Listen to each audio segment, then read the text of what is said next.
Picture this, a packed Las Vegas showroom, 5,000 faces bathed in spotlight glow. Dean Martin mid-song, voice wrapping around every note like silk. Then, without warning, he goes silent. The melody dies in his throat. His eyes drift toward the darkness, off stage. Color drains from his face like water from a broken glass. The microphone slips from his fingers. He walks away. No explanation, no goodbye, just gone. The crowd thinks it's choreographed, a bit, part of the act. But behind those velvet curtains, Dean Martin's universe has just imploded. His boy, Dean Paul, is gone.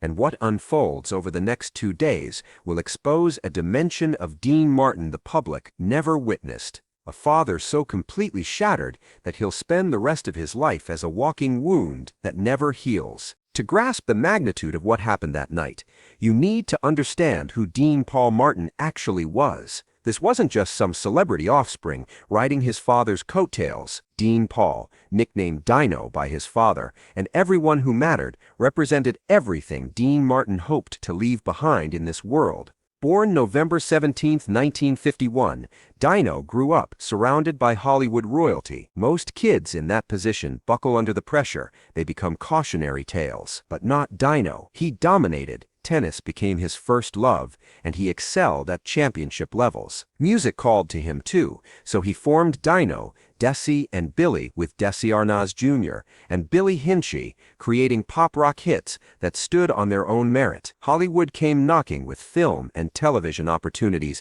that he handled with natural ease. But here's what truly defined him. Captain Dean Paul Martin of the California Air National Guard, commanding F-4 Phantom fighter jets through hostile skies, Dino wasn't just living up to his father's name, he was transcending it. Talented without arrogance, accomplished without ego, brave in ways that mattered.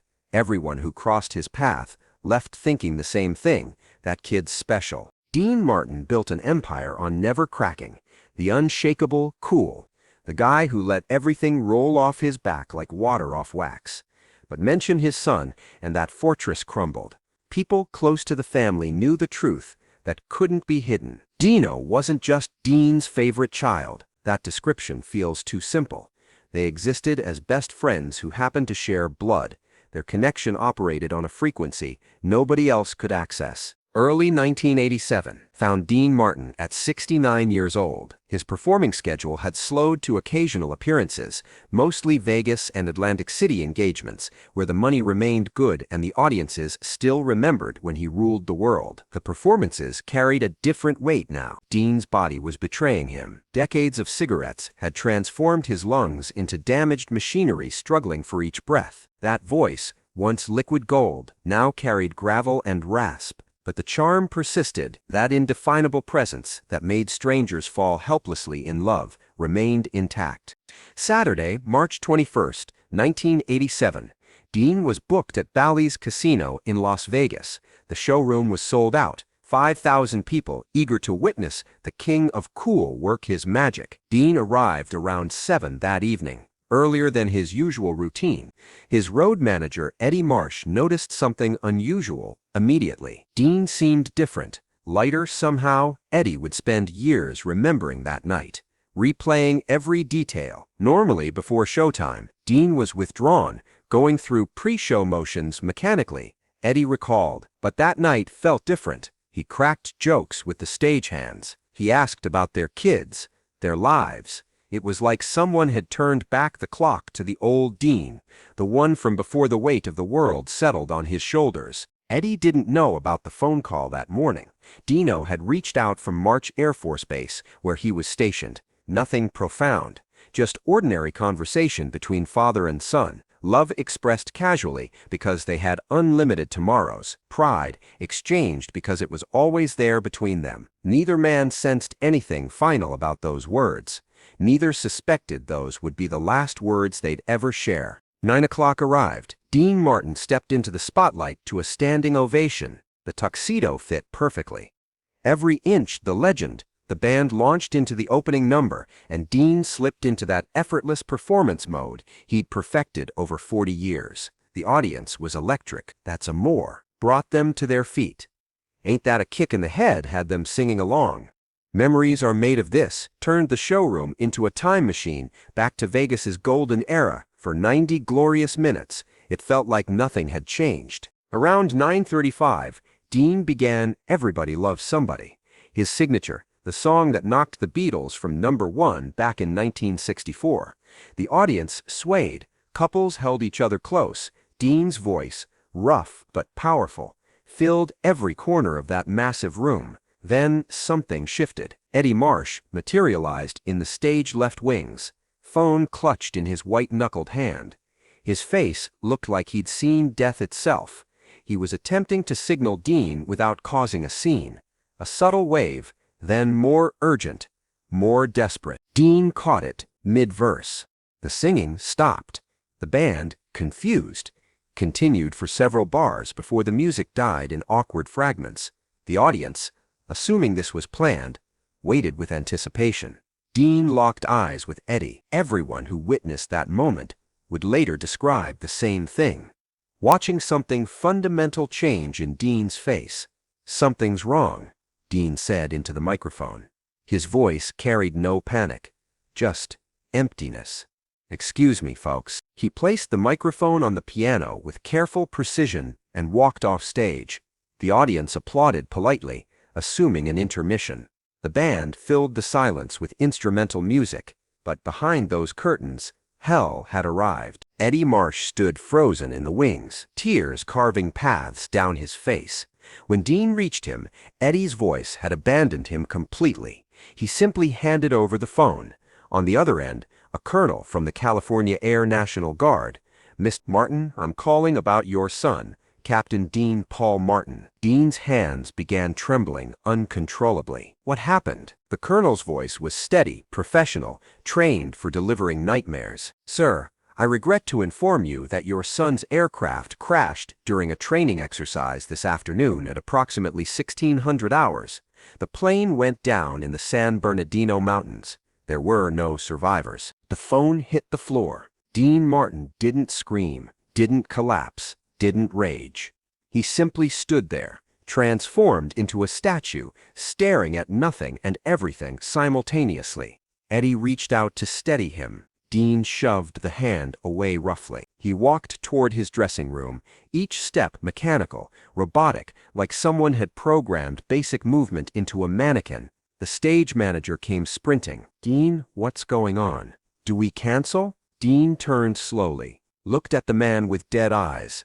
"My son is dead." 4 words. That's all it took to change everything. The stage manager immediately went public, announced an emergency, show canceled, refunds available. The audience filtered out confused, concerned, whispering speculation. Most wouldn't learn the truth until morning newspapers delivered the devastating headline. In his dressing room, Dean Martin sat on a leather couch, tuxedo still perfect, hands resting in his lap. Eddie stood guard at the door, paralyzed by inadequacy. "What do you say? What do you do when a man's world ends?" Dean wasn't crying, wasn't speaking, just staring at his hands like they belonged to someone else. Finally, after an eternity compressed into minutes, Dean spoke. "He called me this morning, told me he loved me." Eddie nodded, tears flowing freely. "He did, Dean. He loved you more than anything." Dean's voice came from somewhere far away. He was flying. He loved flying. Said it made him feel free. Dean stood abruptly. "I need to go home. I need to tell Jean." Jean Martin, Dean's ex-wife and Dino's mother. They'd divorced in 1973, but remained bonded by their children, by history, by shared love that transcended failed marriage. Eddie arranged transportation to Jean's Beverly Hills home. The drive existed in complete silence. Dean occupied the back seat, staring through tinted windows at Las Vegas lights bleeding past. Eddie sat beside him, drowning in words that wouldn't come. When they arrived, Jean was already in the doorway. Someone had warned her. Her face was destroyed by tears, swollen and red. Dean exited the vehicle and walked toward her with that same mechanical gait. When he reached her, Dean Martin collapsed into her arms, and finally he broke. Deep, wrenching sobs torn from somewhere primitive and raw, a place of agony so profound that witnesses would carry that sound in their nightmares forever. Jean held him, and they cried together for the son who would never come home. March 22nd, 1987. Morning arrived without mercy. The news exploded everywhere. Dean Paul Martin, son of Dean Martin, killed in plane crash. Media descended like predators, sensing blood. Reporters established camps outside family homes. Camera flashes strobed constantly. Microphones thrust at anyone who emerged. The world demanded to know how Dean Martin was handling tragedy. But Dean wasn't handling anything. He was drowning in slow motion. The crash details emerged gradually, each one more devastating than the last. Dean Paul had been piloting an F-4 Phantom II on routine training maneuvers over the San Bernardino Mountains. Weather conditions were brutal. Heavy cloud cover, visibility nearly zero. Approximately 4 p.m., his plane vanished from radar. Search and rescue teams deployed immediately, but the terrain fought them viciously. 3 days passed before they located the wreckage. When they did, it confirmed everyone's worst fears. Dean Paul Martin and his weapons systems officer, Captain Ramon Ortiz, hadn't survived. The plane had impacted the mountain at full speed. There was nothing recoverable, nothing left to bring home except memories. March 26, 1987. The memorial service at Los Angeles National Cemetery. Military funeral with full honors. Hundreds attended. Family, friends, fellow pilots, celebrities, strangers who'd never met Dino, but felt the loss anyway. Dean sat front row wearing sunglasses that couldn't hide his tears. When the honor guard presented the folded American flag, Dean clutched it to his chest and sobbed openly. This wasn't the cool, untouchable Dean Martin from television screens. This was a father burying his child. It was unbearable to witness. Frank Sinatra, Dean's closest friend and Rat Pack brother, delivered the eulogy. His voice cracked and broke as he spoke about Dean Paul's bravery, his talent, his fundamental kindness. Then Frank looked directly at Dean and said, "Dino, I know words are useless right now, but please know we all loved your boy, and we love you." Dean didn't respond, didn't acknowledge, just sat there crushing that flag against his chest, staring at the casket that held his son's remains. After the funeral, Dean Martin vanished from public existence, canceled every upcoming performance, stopped answering phones, rarely left his house. Friends who managed to visit described a ghost. Shirley MacLaine, one of Dean's oldest friends, visited a few weeks later. Walking into his house felt like entering a tomb, she remembered. Every curtain drawn, lights off. Dean sitting in complete darkness, watching old videos of Dino playing tennis as a kid. He looked at me and said, "I can't do this anymore, Shirley. I can't exist in a world where my son doesn't." His daughter Dina Martin tried desperately to rescue her father from drowning. Daily visits, bringing food he wouldn't eat, pleading with him to step outside, breathe fresh air, rejoin the living. But Dean was unreachable. It was like he died with Dino, Dina said. Dad's body was still physically present, but his soul had left. I was talking to an empty shell. The months and years that followed watched Dean Martin deteriorate rapidly. Emphysema from decades of smoking ravaged his lungs. Weight melted away. He stopped caring about appearance. The man who'd epitomized effortless cool now looked frail, broken, defeated. 1988 brought a brief attempt at resurrection. Dean agreed to a reunion tour with Frank Sinatra and Sammy Davis Jr. billed as the ultimate event. The Rat Pack together again, but after just a handful of shows, Dean walked away mid-tour. He told Frank, "I can't do it anymore. Every time I'm on that stage, all I see is Dino. I think about how he should be here, watching, proud. I can't keep pretending I'm okay when everything insane is dead." Frank understood immediately, didn't argue, didn't try convincing him to reconsider, just embraced his friend and whispered, "I love you, pal." Dean Martin spent his remaining years in isolation, watching old films, listening to music from better times, drinking to numb the pain, and thinking constantly about his son. Christmas morning, December 25, 1995. Dean Martin died at his Beverly Hills home. 78 years old, official cause.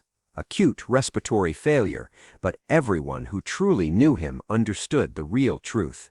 Dean Martin died of a broken heart that had been breaking for 8 years straight. At Dean's funeral, Dina Martin stood at the podium with tears streaming. My father never recovered from losing Dino. He tried.